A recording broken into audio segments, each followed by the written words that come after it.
کہ یہ میری مہربانی ہے، میں تمہارے سارے گناہوں پہ پردے ڈالتا رہتا ہوں، کہ جیسا بھی گناہ کر لو میں پردہ ڈال دیتا ہوں، کہ یاد رکھو قدرت رکھتا ہوں گناہ کے دور میں، گناہ کے دوران تمہاری روح قبض کر لوں، کہ لیکن ٹال دیتا ہوں، جانتا ہوں بندہ تو میرا ہی ہے، یہ میری مہربانی ہے، قدرت پہ شک نہ کرنا۔ پتہ نہیں بات پہنچ رہی ہے نہیں؟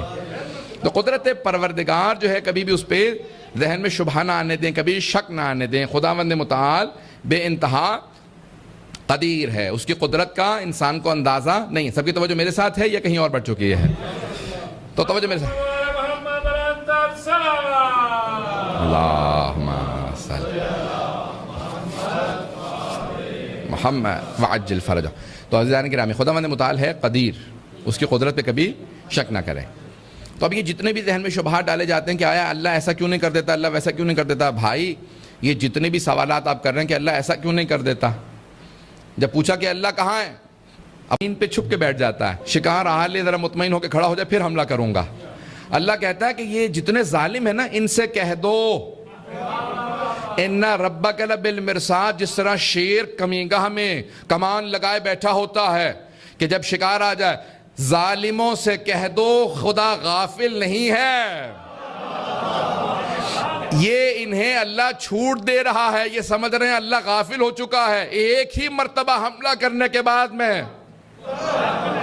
ظالم کو جہنم میں ڈال دوں گا، تم اللہ کو غافل نہ سمجھنا۔ پتہ نہیں توجہ ہے یا نہیں؟ اس کی قدرت بہت زیادہ ہے، کبھی بھی قدرت پروردگار پہ شک نہ کرنا۔ امام نے کہا خبردار یہ سوال نہ کر۔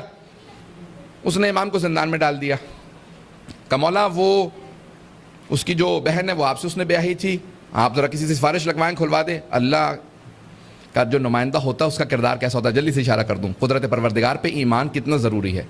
امام نے کہا جب میں خدا تک رسائی رکھتا ہوں، پتہ نہیں توجہ ہے یا نہیں، جب میں خدا تک رسائی رکھتا ہوں تو گورنر سے، والی سے، ان سے شکایتیں کیوں کرتا پھروں؟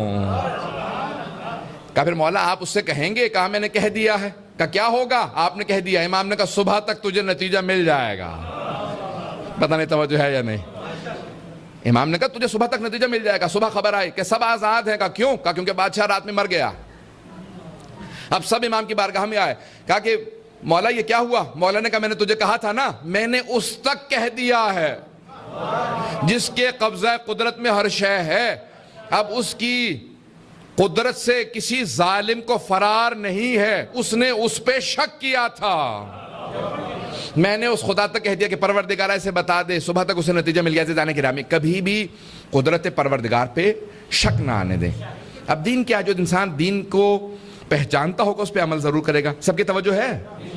میں بھی تو 2 گھنٹے بولنے والا ہوں، تو آپ ابھی سے گھبرائیں گے تو میں تو آئیں ذرا ایک بات کہہ دوں، قدرت پروردگار پہ کبھی بھی شک نہ کریں، کبھی قدرت پروردگار پہ شک نہ کریں۔ عزیزان گرامی، روایات میں ہے، چوتھے امام فرماتے ہیں، امام زین العابدین علیہ الصلوۃ والسلام فرماتے ہیں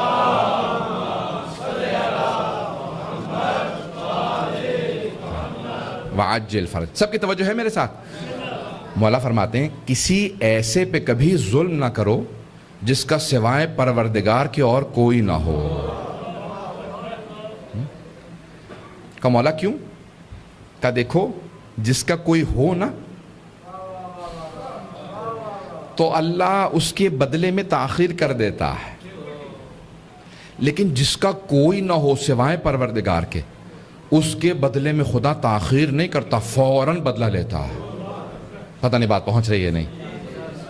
اس کا بدلہ فوراً لیتا ہے جس کا سوائے خدا کے اور کوئی نہ ہو۔ مرحوم عطیہ اللہ بہلول قوم میں درس اخلاق دیتے ہوئے کہہ رہے تھے کہ وہ افغانستان جاتے تھے، افغانیوں سے میں نے کتنے افغانیوں سے پوچھا کہ واقعی ایسا ہے؟ وہ کہتے تھے ہاں ہم نے خود دیکھا اپنی آنکھوں سے۔ اس زمانے میں ان کے پاس پاسپورٹ بھی نہیں تھا، روس کی افغانستان کی جنگ چل رہی تھی اور وہ مسلسل افغانستان میں دیکھے جاتے تھے۔ لوگ کہتے تھے پیدل چل کے بارڈر پاس کر لیتے ہیں، بوڑھے آدمی ہیں۔ اکثر قوم میں علماء میں مشہور تھا کہ طی الارض ہے، طی الارض سمجھتے ہیں؟ چند ایسی دعائیں ہیں پڑھتے ہیں اور فوراً یہاں سے چند قدم لیے کربلا پہنچ گئے۔ لوگ ائمہ پہ شک کرتے ہیں، ان کے تو خادم ایسے ہوتے ہیں۔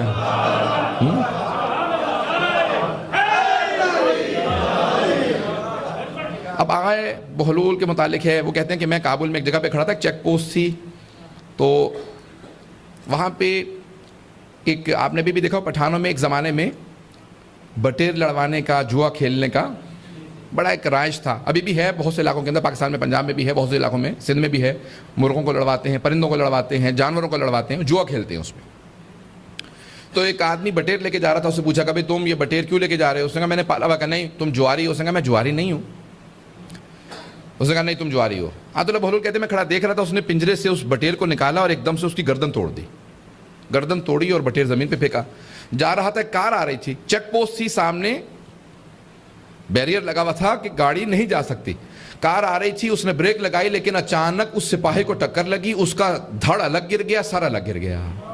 کہ فوراً میرے ذہن میں وہی حدیث امام چہارم آئی کہ جس کا سوائے خدا کے کوئی نہ ہو اس پہ ظلم نہ کرو، اسی وقت خدا بدلہ لے لیتا ہے. پتہ نہیں بات پہنچ رہی ہے نہیں. قدرت پروردگار پہ شک نہ کریں. بعض اوقات ہم ایسے گناہ کر رہے ہوتے ہیں جیسے خداوند متعال ماذا اللہ استغفر اللہ ربی واتوب الیہ، استغفر اللہ ربی، کہ میرا خدا کچھ نہیں بگاڑ سکتا. عزیزان گرامی، آپ ہر چیز پہ اس دنیا کے اندر خدا کے امانت دار ہیں. جو ایمان رکھنے والا ہے وہ کبھی بھی قدرت پروردگار پہ شک نہ کرے. میں جو چاہوں کر لوں، تم ہو کون جو سب کچھ کر سکتے ہو؟ ابھی اگلے لہجے کا پتہ نہیں ہے. بہت بڑا طاقتور پہلوان اور اچانک سیڑھیوں سے گرا، دماغ ختم ہو گیا. حافظہ چلا گیا، عالم دین تھا، حافظہ چلا گیا، پہلوان تھا، ہڈی ٹوٹ گئی، کچھ بھی نہیں ہوا. انسان نہ اپنے علم پہ نہ اپنی طاقت، کسی چیز پہ ناز نہ کرے، کہے تو جو کچھ ہے پروردگار کی وجہ سے ہے. پتہ نہیں بات واضح ہو رہی ہے نہیں ہو رہی. قدرت پروردگار بہت وسیع ہے عزیزان گرامی. تو اب یہ پہلا جو درس ہے توحید کا وہ یہی ہے کہ انسان قدرت پروردگار پہ کبھی بھی شک نہ کرے. اب یہ ہے قدرت، اسی سے عدل وابستہ ہے، اسی سے انسان عادل بنتا ہے. جب خدا عادل ہے، اس نے عدل کا حکم دیا ہے، تو مجھے کبھی دوسروں پہ ظلم نہیں کرنا چاہیے. اپنی زندگی کے اندر اعتدال رکھیں اور انسان اپنے ہر تمام کے تمام افعال کے اوپر قابو رکھے. کبھی بھی شیطان کو غالب نہ آنے دے بلکہ شیطان پہ غالب رہے. بات واضح ہو رہی ہے عزیزان گرامی؟ تو اب یہ پہلا جو درس ہے وہ یہی ہے کہ انسان توحید اپنے لیے واضح رکھے. توحید کیا ہے؟ کہ خداوند متعال قدیر ہے، اللہ ہر چیز پہ قدرت رکھتا. تھوڑا سا اور آگے بڑھاؤں بات کو، کیونکہ یہ درس کا ایک وہ ہے تو اس میں موضوعات مجھے تفصیل سے پیش کرنا. عزیزان گرامی، خداوند متعال قدیر ہے، ہر چیز پہ قدرت رکھتا ہے، اور اس کے قدرت کا نتیجہ یہ کل کائنات ہے. توحید پہ اگر کوئی دلیل مانگے تو کہیں کہ یہ خود برہان نظم سب سے بڑا برہان ہے. ہر چیز منظم ہے، چل رہی ہے، اتنی سب چیزیں خلق ہوئی ہیں. اگر آپ بھی دریافت کرنے لگے نا، 10-15 چیزیں دریافت کر لیں اور اٹھا کے بنا کے پھینک دیں، تو قیامت سے نظر آئے گی کمرے کے اندر نظم و انضباط نظر نہیں آئے گا. خداوند متعال نے اتنی بڑی کائنات بنائی ہے کہ ابھی تک سب سائنسدان ستاروں کے نام ہی نہیں رکھ پائے. اربوں خربوں ستارے ہیں، سب ستاروں کے نام نہیں ہیں. وہ کہتے ہیں اتنی کہکشائیں، اربوں خربوں کہکشائیں، ایک ایک کہکشاں میں کئی ارب ستارے ہیں، ابھی ہم ستاروں کے نام ہی نہیں رکھ سکتے. یہ اتنی بڑی کائنات اور سب کی سب کائنات بڑے نظم و انضباط سے چل رہی ہے. چیزیں آپس میں ٹکرا نہیں رہی، ہر چیز حرکت میں ہے. نہیں دیکھیں، اگر ہر چیز رکی ہوئی ہو نا تو بات بھی ہے، ہر چیز حرکت میں ہے. کل یجری باجل مسمى، قرآن کہتا ہے ہر چیز حرکت میں ہے. چاند زمین کے گرد گھوم رہا ہے، زمین سورج کے گرد، سورج کہکشاں میں، کہکشاں ملکی وے کے اندر. عزیزان گرامی، تمام کی تمام کائنات ایک حرکت کے اندر ہے، طواف کر رہی ہے. آپ نے دیکھا ہوگا کہ اگر ایک پتنگا ایک شمع کا عاشق ہو جاتا ہے تو چاروں طرف طواف کرتا رہتا ہے. اللہ نے اسی لیے اپنے گھر کا طواف واجب قرار دیا کہ کائنات کو سمجھ میں آ سکے سارے ستارے گردش میں ہیں. یہ عشق پروردگار میں دیوانے ہو چکے ہیں. یہ عرفان ہے. عزیزان گرامی، ساری کائنات حرکت میں، اور کوئی کسی چیز سے ٹکرا نہیں رہا.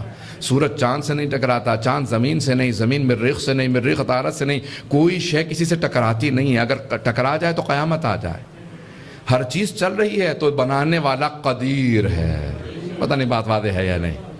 وہ قدیر ہے، اس نے دنیا کو اس منظم انداز سے بنایا. کوئی شے کسی دوسری شے سے ٹکراتی نہیں ہے. اللہ قدیر ہے. میں یہاں پہ چلیں آپ لوگوں کو جگانے کے لیے ایک بات کہہ دوں. نہج البلاغہ کا پہلا خطبہ، جہاں پہ امیر المومنین نے پہلے توحید کو سمجھایا، پھر خلقت کائنات، پھر خلقت جناب آدم. ایک بہت بڑا سائنسدان وہ پہلا خطبہ پڑھ رہا تھا، کسی شیعہ نے اس کو نہج البلاغہ تحفے میں دکھائی، ذرا پڑھ. اس کے بعد بتا تجھے کیا سمجھ میں آتا ہے نہج البلاغہ پڑھنے کے بعد. اس نے پہلا خطبہ پڑھا، اس کے بعد ایک جملہ کہا میں نے نہج البلاغہ کا پہلا خطبہ پڑھنے کے بعد یہ سمجھا ہے کہ یا اس نے کائنات بنائی ہے یا اس کے سامنے بنی ہے.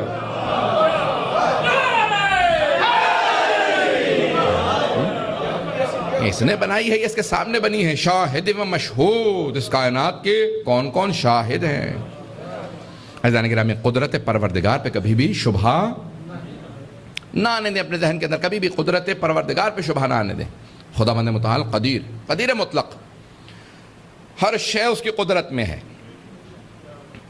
لیکن کس کو کیا شے عطا کرتا ہے، کس چیز سے محروم رکھتا ہے، یہ وہ بہتر جانتا ہے. باپ کو پتا ہوتا ہے، بچہ بار بار کہہ رہا ہے مجھے ماچس دے دیجئے، مجھے اس چولہے میں ہاتھ ڈالنے دیں. باپ روکتا رہتا ہے، اسے پتا ہے کہ آگ میں انگلی ڈالے گا تو ہاتھ جل جائے گا. جب چھٹے امام سے پوچھا گیا، مولا نے کہا کہ یہ بھی سادہ سی مثال دی ہے، جتنا باپ اور بیٹے میں فرق ہے اس سے زیادہ فرق ہے. وہ خدا بہتر جانتا ہے تمہارے لیے کون سی چیز نقصان کرنے والی ہے، کون سی فائدہ مند ہے. تم تو مانگ لیتے ہو کہ پروردگارہ مجھے یہ عطا کر دے. صحابی رسول میں بھی اتفاقاً سن رہا تھا کہ اہل سنت کے بھی بہت بڑے بڑے علماء، ٹیلی ویژن پہ ایک پروگرام چل رہا تھا چند دن پہلے، کل پرسوں کی بات. ثعلبہ نامی صحابی رسول، البتہ صحابی نہیں کہا جائے، منافق. انہوں نے آگے کہا، رسول خدا سے کہا اس نے، یا رسول خدا مجھے تجارت کے لیے 2 درہم دے دے. کہ نہیں تو ایسے ہی ٹھیک ہے. کہ نہیں پروردگارہ میں بھی تاجر بن جاؤں گا تو آپ کو کیا ہے. جس سے رسول خدا سے بات ہی کرنے نہیں آتی، تاجر بن بھی گیا تو کیا کرے گا. پیغمبر نے کہا تو یہ مسجد کے باہر بیٹھا رہتا ہے نا، یہ ٹھیک ہے تیرے لیے. کہ یا رسول اللہ جو صدقہ آتا ہے آپ مجھے کھلا دیتے ہیں. میں چاہتا ہوں کہ میں خود سے زکوٰۃ نکالوں، میں خود سے خمس ادا کروں. پیغمبر نے کہا یہ تو کرے گا نہیں. پتہ نہیں توجہ ہے یا نہیں. تو ایسا کرے گا نہیں. کہ یا رسول خدا ایسا کروں گا، آپ مجھے تجارت کے لیے پیسے دیں. پیغمبر اسلام نے 2 درہم دیے. اس نے ایک سے ایک کلہاڑی خریدی، دوسرے سے ایک بکری. بکری کا دودھ بیچنے لگا، کلہاڑی سے لکڑیاں کاٹ کے بیچنے لگا. لکڑیاں بیچتے بیچتے 2 بکریاں لیں، دودھ بیچتے بیچتے اور بکریاں، بکری نے بچہ دیا. کرتے کرتے اس کا بہت بڑا فارم بن گیا. 5 وقت کی نماز پیغمبر کے پیچھے پڑھتا تھا. کسی کسی نماز میں آنے لگا، کسی کسی میں غائب. پھر صرف جمعے میں آتا تھا. پھر کہا کہ نہیں اب کسی میں نہیں آؤں گا، کوئی نماز میں نہیں آؤں گا. کرتے کرتے یہاں تک کہ پیغمبر اسلام نے کہا کہ ثعلبہ سے کہو اس پہ زکوٰۃ واجب ہو گئی ہے. کہا محمد مجھ سے زکوٰۃ مانگتا ہے. اب تک کہتا تھا رسول اللہ، اب کہنے لگا نام لے کے محمد. تو اب جناب ختنی مرتبت کو جس نے آ کے بیان کیا اس نے ایسے ہی بیان کر دیا. پیغمبر کو اذیت ہوئی. کہا یا علی جا کے اس سے کہیں میرے 2 درہم واپس کر دے. اب یہ صرف جناب امیر ہی کر سکتے تھے کہ سمجھائیں یہ جو کچھ ہے پیغمبر کے 2 درہموں کا صدقہ ہے.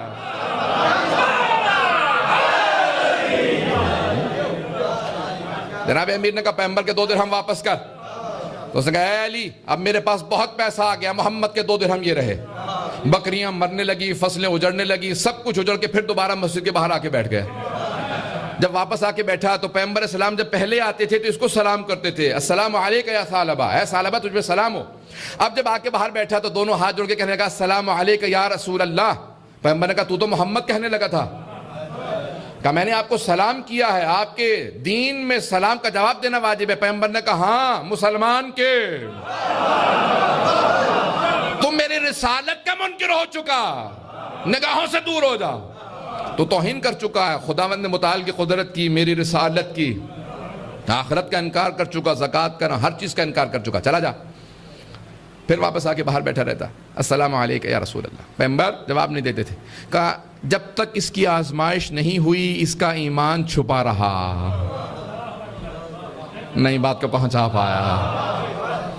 پیغمبر نے کہا کتنے ہی میری امت میں ایسے آئیں گے جب تک آزمائش نہ ہو جائے ان کے ایمان چھپے رہیں گے. سب لوگ مومن کہتے رہیں گے، جیسی آزمائش ہوگی کھل کے اندر سے سب کچھ باہر آ جائے. عزیزان گرامی اپنے اپنے دلوں کو سوار رکھیں، اپنے اپنے دلوں کو محکم و مضبوط رکھیں، کبھی بھی آزمائش میں ناکام نہ ہو. عزیزان گرامی میں ایک بات کہوں گا یہاں پہ کہ ہمیشہ ہر بات کو ایسے سنیں کہ میں آپ ہی سے مخاطب ہوں، کسی اور سے مخاطب نہیں ہوں. ہر انسان اپنے آپ کو سمجھے مجھ سے مخاطب. ہمارے یہاں مصیبت سب سے بڑی یہ ہے کہ پچھلے والے سے مخاطب ہیں, اس سے مخاطب ہیں, اس سے مخاطب ہیں, مجھ سے کوئی مخاطب نہیں ہے. ہر انسان سے. عزیزان گرامی, محکم و مضبوط ایمان, ہمیں جان دینی پڑے میں امام کے قدموں پہ جان دے سکتا ہوں, یہ کہنا کافی نہیں, کر دکھانا لازم ہے. میں خطابت نہیں کر رہا لیکن اپنے یقین سے دل سے کہہ رہا ہوں کہ اگر امام علیہ السلام آج ظہور کریں تو میں اپنے سر کو امام کے قدموں پہ رکھوں گا. کوئی مبالغہ نہیں کر رہا, کیونکہ میرا یقین یہی ہے کہ میرا سر ان کے قدموں ہی کی جگہ پہ ہے. عزیزان گرامی, کبھی ذہن میں شبہ نہ آنے دیں. اگر امام علیہ السلام حکم دیتے ہیں یہ تیرا بیٹا, یہ تیرا بھائی ہے, گولی چلا دے یا مار دے, تو پھر مجھے سوچنے کا اختیار نہیں ہے کہ میں سوچنے لگوں. آپ کہیں گے ایسا نہیں ہوگا. ایسا ہوا, بدر کے اندر ہوا, کتنی اور جنگوں میں ہوا, جہاں سامنے باپ تھا ادھر بیٹا تھا, یا ادھر باپ تھا ادھر بیٹا تھا. یہ پیغمبر اسلام کے ساتھ تھے. پیغمبر نے کہا کہ اگر میرے ساتھ ہو تو پھر میرے ساتھ ہو, اور پھر بعد میں کہا کہ اگر میرے بعد, یاد رکھو, اگر علی نے تم میں سے کسی کی ناک پہ تلوار ماری ہو تب بھی علی سے بغض نہ رکھنا, اور اگر تمہارے باپ کا قاتل بھی ہو تو علی کی ولایت رکھنا, دل میں بغض نہ آنے دینا. اور تمہارا باپ اگر یا بھائی بے انتہا مالدار ہو, تمہارے سے مخلص ہو, لیکن علی کا بغض رکھتا ہو تو اس سے محبت نہ کرنا. عزیزان گرامی, جو کچھ ہے ایمان, دین شناسی یہی ہے کہ انسان جب دین کو پہچان لے پھر دین پہ پوری طرح عمل کرے. میں جو باتیں کہہ رہا ہوں میں جانتا ہوں تلخ ہوں گی, سخت ہوں, لیکن پیش کرنا میرے لیے لازم ہے. توجہ ہے سب لوگوں کی؟ عزیزان گرامی, تو اب قدرت پروردگار کا انکار کرنے سے انسان بہت سی چیزوں سے دور ہو جاتا ہے. قدرت پروردگار کا انکار کوئی نہ کرے. سب کی توجہ ہے؟ آئیں ذرا, قدرت پروردگار قرآن کے اندر بہت سی آیات ہیں. میں صرف ایک یا دو آیات کی طرف اشارہ کروں گا اور پھر انشاءاللہ اگلے موضوع کی طرف. اللہ سبحانہ و تعالیٰ کہتا ہے کہ تم دیکھتے ہو یہ جو ہوائیں چل رہی ہیں, یہ جو سورج دمک رہا ہے, چاند چمک رہا ہے, ستارے پوری رات کے, جس طرح سے تم اپنے گھروں کے اندر قمقمے لگاتے ہو, میں نے تمہارے آسمان کے اوپر قمقمے لگا دیے ہیں. ہر چیز کو سجایا تمہارے لیے. آیات بہت زیادہ ہیں. وَسَخَّرَ لَكُمُ الشَّمْسَ وَالْقَمَرَ, اللہ نے سورج اور چاند کو تمہارے لیے مسخر کیا. وَسَخَّرَ لَكُمْ مَا فِي الْأَرْضِ جَمِيعًا, اللہ نے جو کچھ زمین پہ ہے وہ تمہارے لیے مسخر کیا, تمہارے لیے سجایا. توجہ ہے؟ پھر اللہ قرآن میں مثال دیتا ہے کہ یہ جو سواریاں ہیں تمہارے لیے اللہ نے خلق کی ہیں, یہ جتنے جانور ہیں تمہاری خدمت کے لیے ہیں. تم کسی کا گوشت کھاتے ہو, کسی پہ سواری کرتے ہو, کہ جو کچھ ہے میں نے تمہارے لیے بنایا ہے. حدیث قدسی میں پیغمبر اسلام کہتے ہیں, اللہ کہتا ہے کہ خلقت الاشیاء لأجلک وخلقتک لأجلی, اے انسان جو کچھ کائنات میں ہے میں نے تیرے لیے بنایا ہے, لیکن تجھے میں نے اپنے لیے بنایا. پتہ نہیں بات واضح ہے؟ کائنات سب کچھ انسان کے لیے, لیکن انسان اللہ کے لیے خلق کیا گیا. آیا ہمیں یہ سمجھ آ رہی ہے بات کہ ہم اللہ کے لیے خلق کیے گئے ہیں؟ پتہ نہیں توجہ ہے یا نہیں ہے. ہم اللہ کے لیے, کیا مطلب؟ جو سخت بات کہنے والا ہوں, کیا مطلب ہم اللہ کے لیے خلق کیے گئے؟ ہر چیز ہمارے لیے خلق کی گئی, لیکن ہم اللہ کے لیے. اب کیا کیا اللہ نے؟ گاڑی ہمارے لیے بنائی, مکان کوٹھی بنگلہ ہمارے لیے بنایا, بزنس تجارت درہم و دینار سونا چاندی ہمارے لیے بنائے. لیکن کیا ہوا؟ ہم اللہ کے لیے بنے ہیں لیکن ہم ان چیزوں کے بندے بن گئے. نہیں پہنچا پا رہا. ہم ان چیزوں کے بندے بن چکے ہیں, تجارت کے, درہم کے, دینار کے, سونے کے, چاندی کے, مکان کے, گاڑی کے. بندے کس چیز کے ہیں؟ ان کے. اللہ کے بندے خدا نخواستہ. عزیزان گرامی, ہمیں اللہ کے لیے خلق کیا گیا. یعنی کیا مطلب؟ اب سب کی توجہ ہو, جس کے لیے میں نے زحمت دی ہے وہ جملہ میں پیش کرنا چاہتا ہوں. توجہ ہے لوگوں کی؟ یہ بزنس ہے, تجارت ہے, گھر ہے, مکان ہے, گاڑی ہے, سب کچھ ہے. اللہ کہہ رہا ہے کہ میں نے تمہارے لیے بنایا ہے, ان کے پیچھے کیوں بھاگ رہے ہو؟ تھوڑی سی توجہ. معصوم فرماتے ہیں, ہاں اللہ نے کہا جنت میں حور, قصور, محل, کھانے پینے کے اشیاء, کہاں یہ ان کے لیے کہا ہے جو انہی چیزوں کی وجہ سے جنت میں جانا چاہتے ہیں. توجہ. کہ نہیں، اس سے بالا تر درجہ مؤمنین کا بھی ایسا موجود ہے. ائمہ کا درجہ تو بہت بلند ہے، مؤمنین کا موجود ہے جو ان چیزوں کی وجہ سے نہیں، خدا کی وجہ سے تمام اعمال کو انجام دیتے ہیں پروردگار کے. عزیزان گرامی، ان اشیاء کے بدلے میں خدا ملے گا. اگر یہ ہمیں سمجھ میں آ جائے تو ہمارے آپس کے مقابلے خود بخود ختم ہو جائیں گے. آئیں ذرا تھوڑی سی اس بات کی اور وضاحت کر دیتا ہوں تاکہ بات واضح ہو جائے. تھوڑی سی وضاحت اور کروں گا، سب کی توجہ ہو میرے ساتھ. خلقت الاشیاء لاجلک،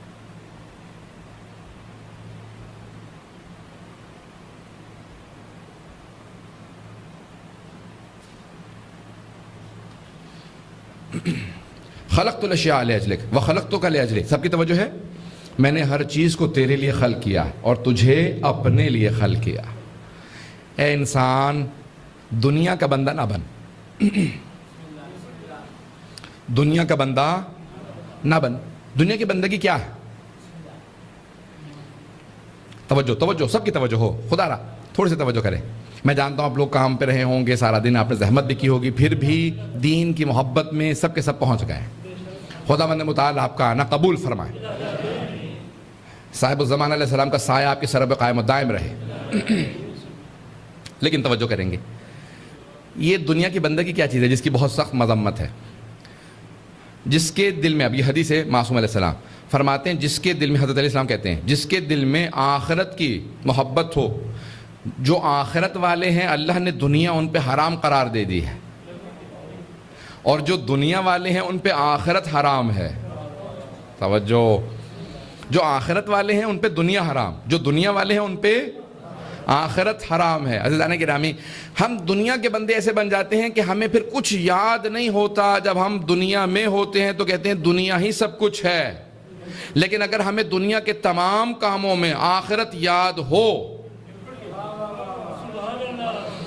میں یہ مجلس پڑھ رہا ہوں آخرت ذہن میں ہو، آپ مجلس سن رہے ہیں آخرت ذہن میں ہو، جاب پہ جا رہے ہیں، کام پہ جا رہے ہیں، آخرت ذہن میں ہو.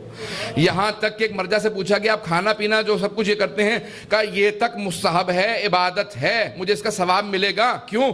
کھاتا اس لیے ہوں کہ قدرت نہیں ہوگی تو نماز کیسے پڑھوں گا، درس کیسے پڑھوں گا، علم کیسے حاصل کروں گا، عبادت کیسے کروں گا، کیسے حرم میں چل کے جاؤں گا. کہ جو کچھ کرتا ہوں خدا کی خوشنودی کے لیے کرتا ہوں. اگر سب کچھ انسان اس طرح سے سوچنے لگے تو اس کو پوری دین کی معرفت ہے.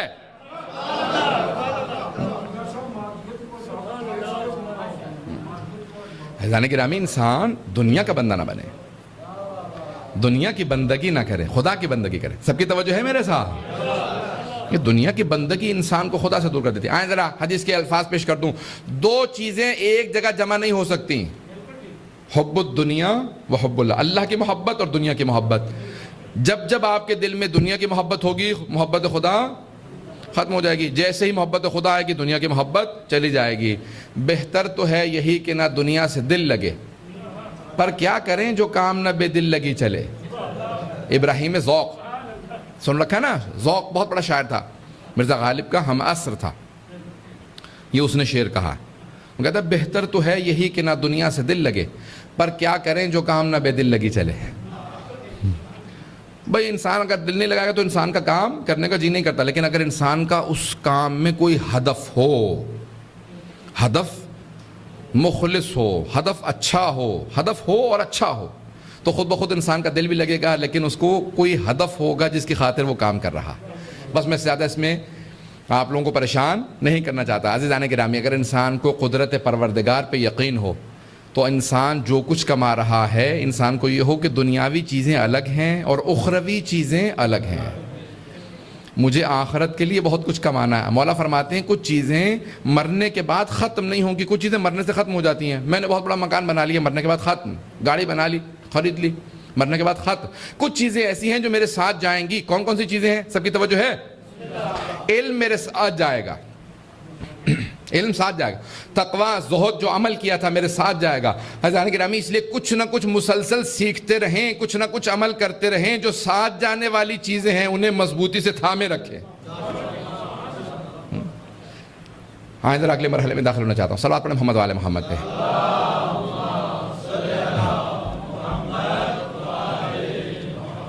وعجل فرجہ. آئیں ذرا چند ایک مسائل اس کے بعد پھر تاکہ بات واضح ہو جائے. میں نے گزشتہ برس بھی کہا تھا کہ چند ایک چیزیں بہت اہم ہیں.